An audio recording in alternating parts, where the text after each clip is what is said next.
my youngest daughter, oldest daughter, niece, son, my wife and I, and our oldest boy. So why did I share that with y'all? Because I'm about to talk about probably one of the most sensitive topics that you could talk about when it comes to the penitentiary, and that is race. So for survival, what ends up happening is that if you were not affiliated with the gang on the outside, you will become affiliated with the gang on the inside. And the gang that is going to accept you and bring you in is going to be whatever. If you're Mexican, you'll go with the Mexicans in the Tongo Blast. If you are white, you'll go be with the Woods, like the Peckerwoods. And there's a whole variety of white gangs where a person might fall in. You can be anything all the way from like Aryan Brotherhood to Nazi lowrider to just so all kinds of supremacist stuff.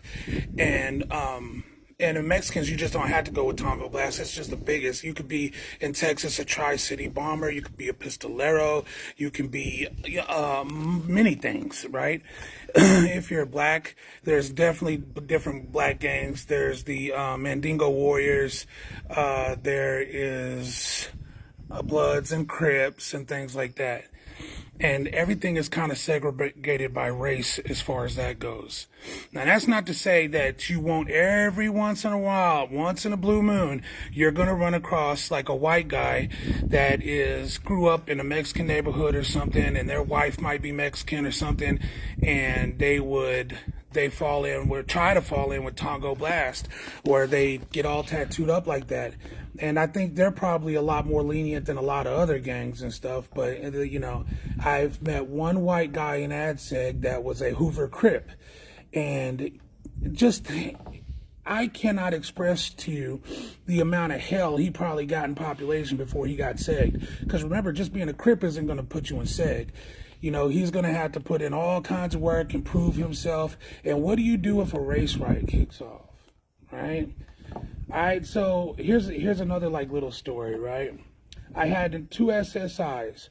One was they were all in their 40s. The Mexican guy could have been upper 40s. White guy was mid 40s probably.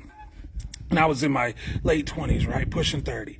And they were two SSIs that worked down there, and they seemed like they were always assigned to wherever the hell I was. You know what I mean? So, but they were cool. They were buddies. They looked out for each other. If one got coffee, the other one would get the other one coffee. They were cool. And I asked them one day, I said, they were together shooting the shit. I said, so you guys are friends, right? And he's like, yeah, we're buddies. We're friends. We're good.